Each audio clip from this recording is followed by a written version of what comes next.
All-time great drummers Neil Peart's name looms large. As the drummer for Canadian prog rock band Rush, he helped redefine and push the boundaries of the drum kit and played a key role in one of the most successful rock outfits of all time. Like many drumming luminaries, Peart started out on the instrument at a young age. At age 13, I started drum lessons, and that became the all-consuming obsession. All other interests went by the board. Schoolwork went down the drain.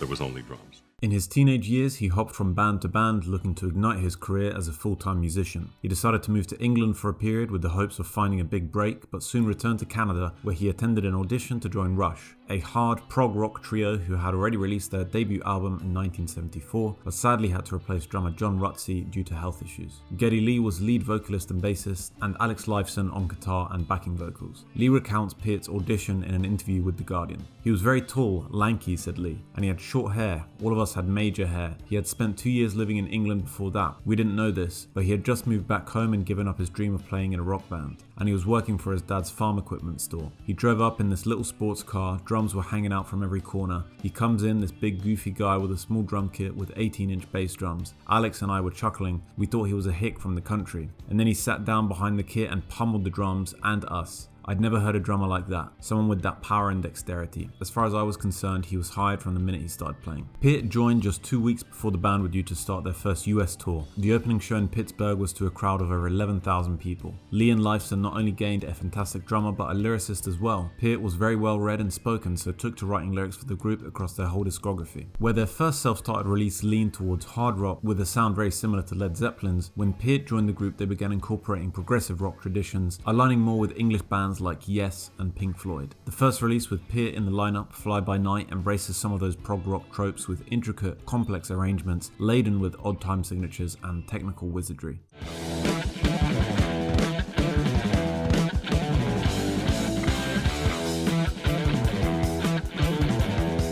After the disappointing performance of their third release, Caress of Steel, the band bounced back with one of their first seminal albums, 2112, which preceded A Farewell to Kings in 77, Hemispheres in 78, and Permanent Waves in 1980. Throughout this period, the group worked with great introspection on developing their sound and opening themselves up to new influences and technologies. Peart's reputation as an innovative and groundbreaking drummer was spreading, and he continued to push himself by expanding his drum kit to include triangles, wood blocks, a subscribe button, cowbells, and more to create a percussive symphony.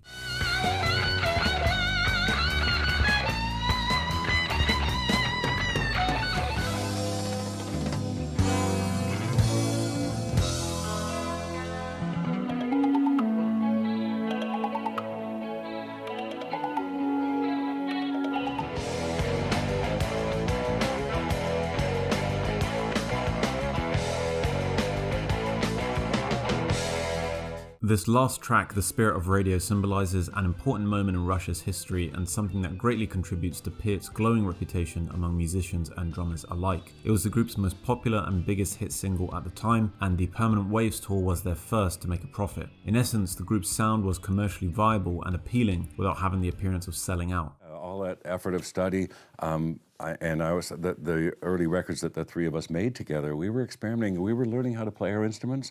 We were learning how to write songs. We were learning how to arrange, especially through, say, Farewell to Kings, Hemispheres. We were learning so much about arrangement and orchestration in the sense of a three-piece rock band. And all of that gathered together, and then by, say, like Moving Pictures 1980, so we've been together 6 years by that time, and then we gelled. This was certainly the case with what many deem their magnum opus, Moving Pictures, which was released in 1981. A perfect synthesis of Rush creating accessible prog rock while still innovating within the genre. Peart played a huge role in this because he was writing complex and technical drum parts for songs that would end up getting played on the radio, something which few groups and drummers had done in rock before that time.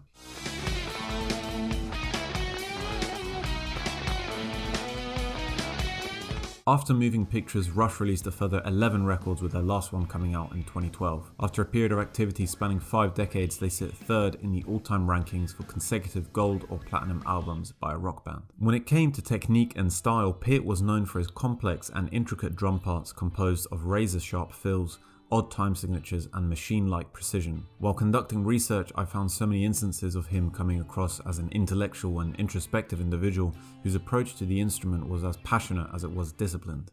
Drumming-wise, my determination was more important than talent early on. I think for most things you do have to have a bit of a knack, but I had to work so hard to learn so many things, but I was relentless in terms of determination. And with traveling, when I've got a day, I'm tempted by what's the most excellent thing I can do, which might be way too far, way too long, but I'm going to go for that because it's the most excellent thing I can do. This relentless determination never faltered. Even in the mid-90s, once he'd established himself as one of the marquee names in the world of drumming, he began taking lessons from jazz drummers Freddie Gruber and Peter Erskine because, after 45 years of playing, I wanted to push myself and open up this whole new frontier. I've been able to do that as a lyricist and as a prose writer and now as a drummer. You have to challenge your own limitations and your own expectations of yourself. Super quick shout out, if you're enjoying, please do hit subscribe, and if you want to support the channel even further, you can hit thanks to leave a tip or join to become a member with exclusive perks. Thanks. There's plenty to pick out and dissect within Peart's repertoire, but one aspect I gravitated towards was the development of fixed foot pattern complementing fluid hand movements. So when I first started working on this and tried to do something, it was all I could do, really just play the foot pattern and then try to start introducing the simplest possible stickings across it.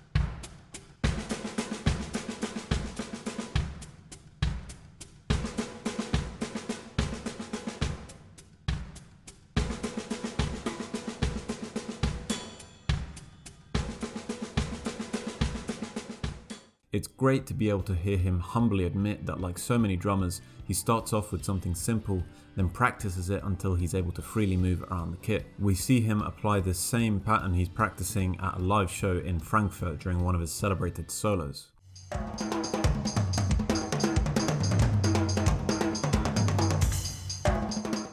Another incredible aspect of his playing is his incorporation of triggers, samples, and electronic drums. Over time, his touring kit grew in size, and as we saw in the clip, includes a wide mix of acoustic and electronic instruments. Peart's drum kits have become such a point of interest that someone's catalogued every kit he's ever used. During the 80s, when music technology grew in popularity, a lot of traditionalist drummers rejected it, but Peart embraced it with avid enthusiasm and utilized it in innovative ways. This is a bongo sample from my my first time ever playing bongos on records. So a lot of the samples I have are actually stuff of my own, but wouldn't fit in drum kit or wouldn't be practical to get to. This is an example of that. A bongo there, and down there is from the old days of the Simmons claptrap, an analog synthesizer where you can just create white noise basically. And I use it like a studio engineer would use an effect behind the snare, usually hitting both at once, so it's just like an echo in here. Working with the producer Peter Collins, who couldn't stand the sound of Simmons drums, so we looked for ways to get the tone.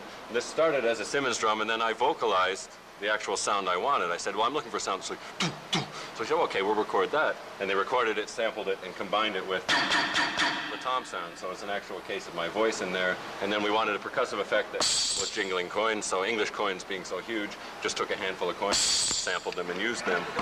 Well, anything else over there?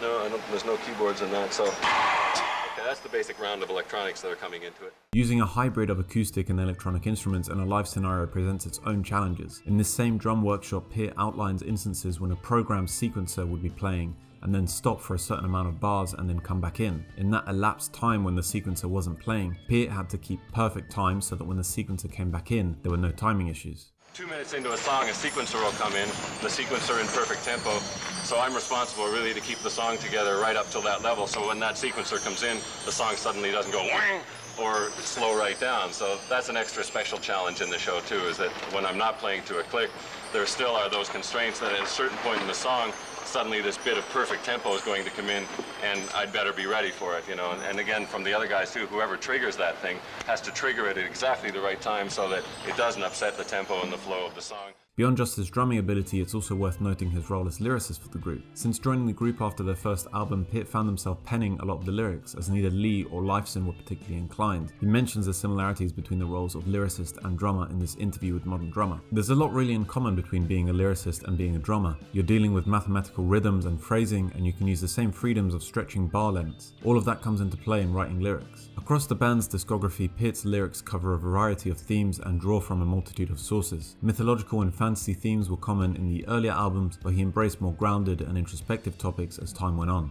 A track that often receives praise for its lyrics and theme is Limelight from Moving Pictures, a track, as the title suggests, about stardom, its invasiveness and difficulties for those that find themselves in the limelight. As he mentions in the same Modern Drummer interview, we didn't want to become rock and roll cliches. We didn't want to become isolated people who would feel totally alienated from the human race. That's what the song Limelight is about. The alienation that fans tried to force on us. That was a real shock for us, and it was a real hard thing for us to give into. I remember saying out loud one day, I hate being famous.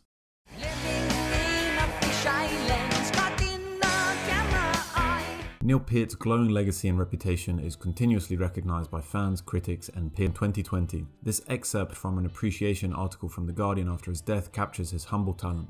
He was loved by pretty much everyone who ever took the slightest interest in Rush because he was so clearly not a rock star, but a bookish, shy chap who happened to possess extraordinary dexterity on drums. He was a family man who lost his daughter in a road traffic accident and his wife to cancer within 10 months of each other in 1997 and 1998, and whose response to those tragedies was to teach himself to cook, first to care for his wife, then for himself. As well as a father and husband, Peart was also an avid cyclist, biker, and published author of both fiction and non-fiction works. With all this in mind, it's clear to see he's lived an accomplished and full life both in and out of music. He was the youngest ever inductee to the Modern Drummer Hall of Fame in 1983, was featured on the cover a record 10 times, and won numerous awards from the magazine. He ranked 4th behind his heroes Ginger Baker, Keith Moon, and John Bonham in Rolling Stone's Top 100 Drummers list. Here's to Neil Peart.